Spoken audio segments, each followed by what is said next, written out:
ప్రకృతి రమణీయ ఆధ్యాత్మిక చారిత్రక నేపథ్యానికి ప్రతీకగా నిలుస్తుంది సలేశ్వర క్షేత్రం. ఏడాది కోమారు మాత్రమే భక్తులకు దర్శనమిస్తూ దక్షిణ అమర్నాథ్ యాత్రగా విరాజిల్లుతోంది. ప్రకృతి ప్రియుడైనటువంటి పరమేశ్వరుడికి అత్యంత ప్రీతిపాత్రమైనటువంటి నేలగా, ఒక దైవభూమిగా సలేశ్వర క్షేత్రం విరాజిల్లుతోంది. అలాంటి సలేశ్వర క్షేత్రాన్ని కనులారా వీక్షిద్దాం పదండి.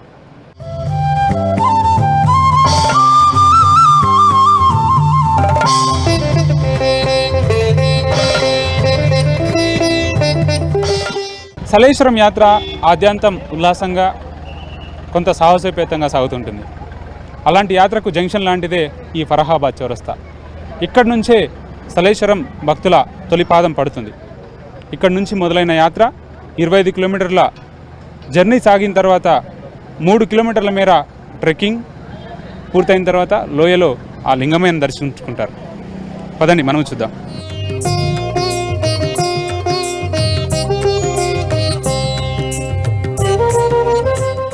నాగర్ కర్నూలు జిల్లా నల్లమల్ల అడవిలో సలేశ్వరం జాతర ఘనంగా జరుగుతోంది.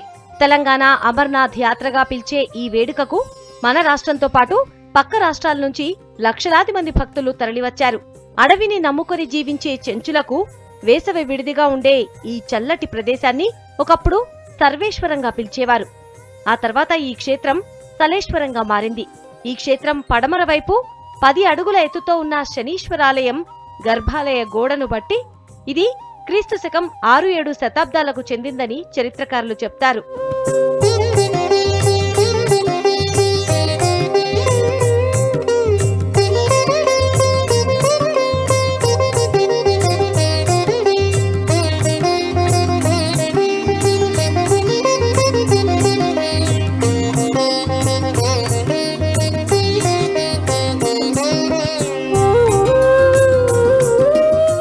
దట్టమైన అటవీ ప్రాంతంలో లోయల మధ్య ప్రకృతి సోయగాలతో సలేశ్వరం చూడముచ్చటగా కనిపిస్తుంది. ఏటా చైత్ర పూర్ణిమ సందర్భంగా 3 రోజుల పాటు ఉత్సవాలు జరుగుతాయి. ఈ ఏడాది ఈ నెల 15న మొదలైన జాతర 22 వరకు కొనసాగనుంది. నల్లమల్ల అడవుల్లో ఉన్న ఈ సలేశ్వరానికి జాతర సందర్భంలో తప్ప మామూలు రోజుల్లో ఎవరూ వెళ్లే సాహసం చేయరు. మహబూబ్ నగర్ జిల్లా అమ్రాబాద్ మండలం మన్ననూరు నుంచి శ్రీశైలం వెళ్లే దారిలో ఫరహాబాద్ చౌరస్తా మీదుగా 40 కిలోమీటర్ల దూరంలో సలేశ్వర క్షేత్రం ఉంది. ఇక్కడ పులులు ఎక్కువగా సంచరిస్తాయి. దీంతో కేంద్ర ప్రభుత్వం 1973లో ప్రాజెక్ట్ టైగర్ పేరిట పులుల సంరక్షణ కేంద్రాన్ని ఏర్పాటు చేసింది.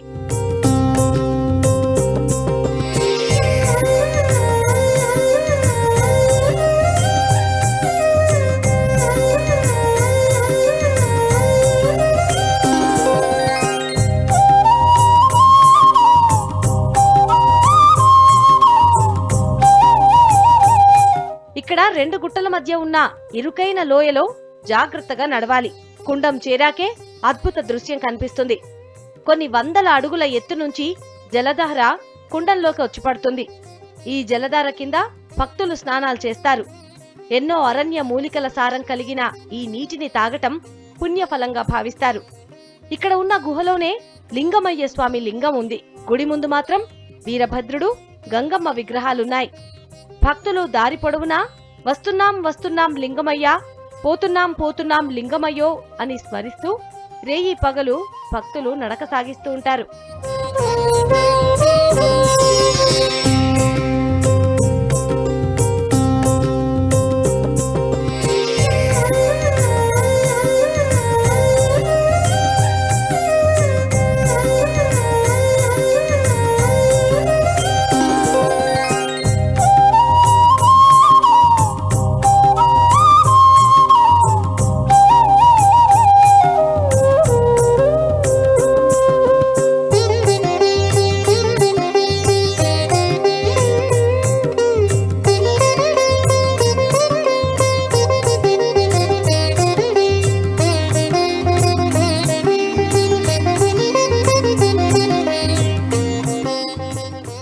అచ్చంపేట, కల్వకుర్తి నుంచి రాంపూర్ వరకు బస్సులుంటాయి.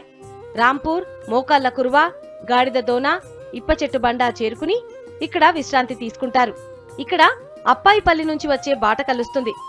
ఇక్కడ మెట్టు మైసమ్మ దర్శనమిస్తుంది. మెట్టు దిగాక పాపనాశన తీర్థం కనిపిస్తుంది. కిందికి దిగిన తర్వాత కనిపించే భైరవుని గుడిని భక్తులు తప్పక దర్శించుకుంటారు. ఆ తర్వాత లింగమయ్య ఆలయం, వీరభద్రుని గుడి, గంగమ్మ గుడి కనిపిస్తాయి. స్వామివారికి ఇప్పపూతే నైవేద్యంగా పెడతారు.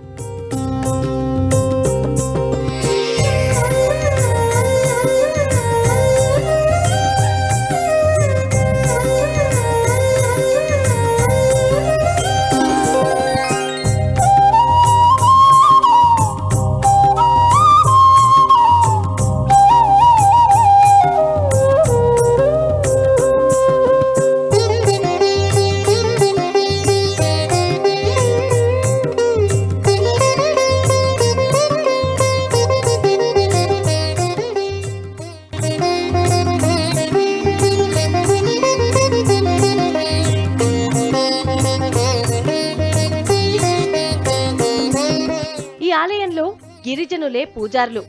అడవిలో ఉన్నందున పూజా కార్యక్రమాలను చెంచులే నిర్వహిస్తారు.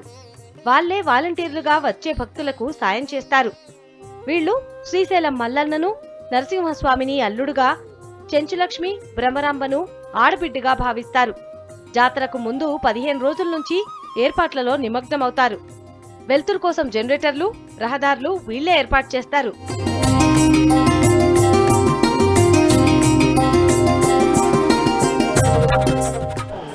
మాటలకి వర్ణింపనలవి కాని అద్భుతం లింగమయ్య జాతర.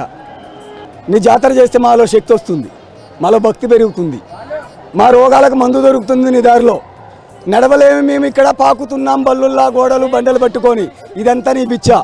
కాబట్టి లింగమయ్య తాత, నీ జాతర మాకు అవసరం, ఈ భక్తి మాకు అవసరం. ఇటువంటి అద్భుతం మొదటి రోజు వచ్చేటప్పుడు చుక్కలు పడుతున్నవి, ఈనాడు నడిచొస్తుంటే రాను రాను జలధారలు పెరుగుతుంటాయి. ఈశ్వర సర్వభూతానమనుకున్న దైవగణమంతా ఒక చోటు చేరుకునేసరికి ఆ తల్లి కూడా ఇక్కడే ఉంటుంది. కాబట్టి ఇది అద్భుతం ఇక్కడ. కాబట్టి లింగమయ్య తాత, మీ తాతల తరాలు మాకు పెట్టిన బిచ్చ ఈ జాతర.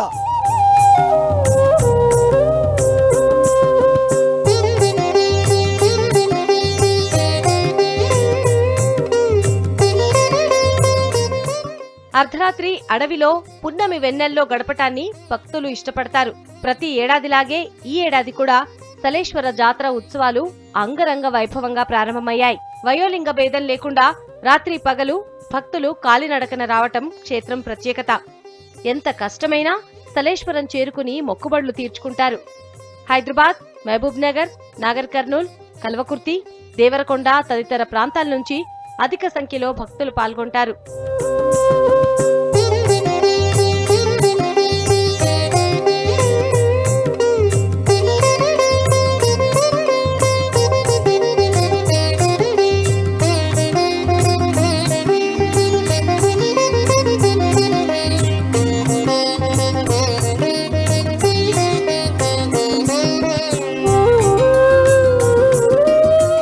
సలేశ్వరం జాతరకు లక్షల మంది జనం వస్తుంటారు. దాంతో లింగమయ్య దర్శనానికి పర్యాటకులు గంటల తరబడి క్యూలో నిల్చోవాల్సొస్తుంది. అడవిలో ఎత్తైన చెట్ల మధ్య ఇరుకైన దారిలోనే వందల వాహనాలు వెళ్తుండటంతో ట్రాఫిక్ జామ్ అవుతోంది. దుమ్ము ధూళితో పాటు తాగునీటి కోసం కూడా జనం ఇబ్బందులు పడుతున్నారు. జలపాతం పైకి ఎక్కి భక్తులు స్నానాలు చేస్తారు. నాచు వల్ల జారిపట్టంతో ప్రమాదాలు జరుగుతున్నాయి. లోయలో నడిచే ప్రాంతంలో దారి ప్రమాదకరంగా ఉంటుంది. ఒక్క వ్యక్తి మాత్రమే నడిచే స్థలం ఉంటుంది. ఏమాత్రం అజాగ్రత్తగా ఉన్నా లోయలోకి జారిపడతారు. డేంజర్ జోన్లో ట్రెక్కింగ్ చేయాల్సి ఉంటుంది. పెరుగుతున్న భక్తుల రద్దీని దృష్టిలో ఉంచుకుని ఫారెస్ట్ అధికారులు గాని ప్రభుత్వం గాని చర్యలు చేపట్టడం లేదు.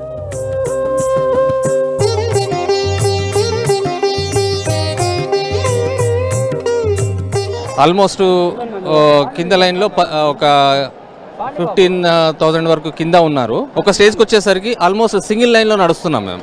అది చాలా డేంజర్. పిల్లలు, పెద్దవాళ్ళు ఆల్మోస్ట్ చాలా మంది కూడా ఫెయింట్ అయి పడిపోతున్నారు. మేము లేపాము.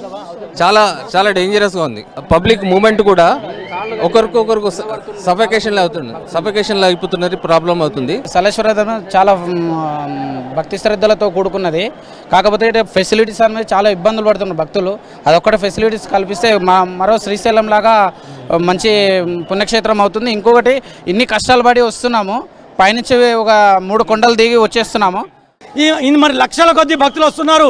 5 రోజులు ఈ కార్యక్రమం జరుగుతుంది. మరి గవర్నమెంట్ వాళ్ళు మరి ఈ కార్యక్రమాన్ని ఆలోచించి భక్తులకు ఎలాంటి ఆటంకం లేకుండా మరి వాళ్ళకి ఏమైనా వసతులు ఏర్పాటు చేస్తారని చెప్పి మేము మనవి చేస్తూ ఉన్నాం. మంచినీళ్ళు లేవు, తోపులాట పిల్లలతో సహా చిన్న పిల్లలతో సహా దయచేసి ఈ సలేశ్వర లింగేశ్వరుని ఒక అమర్నాథ్ లింగంగా మరి ఒక శ్రీశైలం మల్లికార్జునిగా తీర్చిదిద్దాలని చెప్పి మనవి చేస్తున్నాం.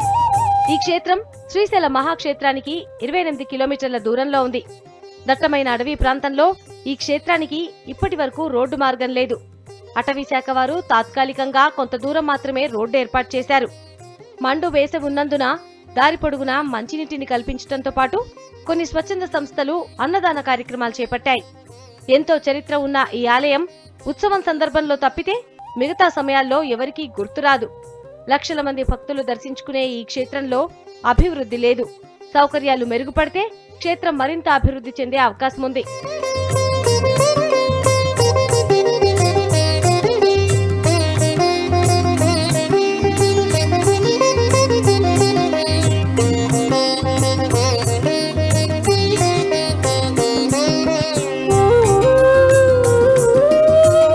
తొక్కిసలాటలు అనేవి జరుగుతున్నాయి. చిన్నగా ఇరుకుగా ఉన్నటువంటి ఈ లోయ ప్రాంతంలో భక్తులంతా కూడా ఇబ్బందులు పడుతున్నారు. అయితే ఎక్కువ మొత్తంలో బందోబస్తు ఏర్పాటు చేయడం వల్ల తొక్కిసలాటలు అనేవి జరగకుండా ఈ లక్షలాది మంది ఈ భక్తులు వచ్చే అవకాశం ఉన్నటువంటి ఈ సలేశ్వరం జాతరకు పెద్ద ఎత్తున ఏర్పాట్లు చేస్తే కానీ సమస్యలు నుంచి గట్టెక్కే అవకాశం లేదని చెప్పి భక్తులు చెప్తున్నారు. Over to studio.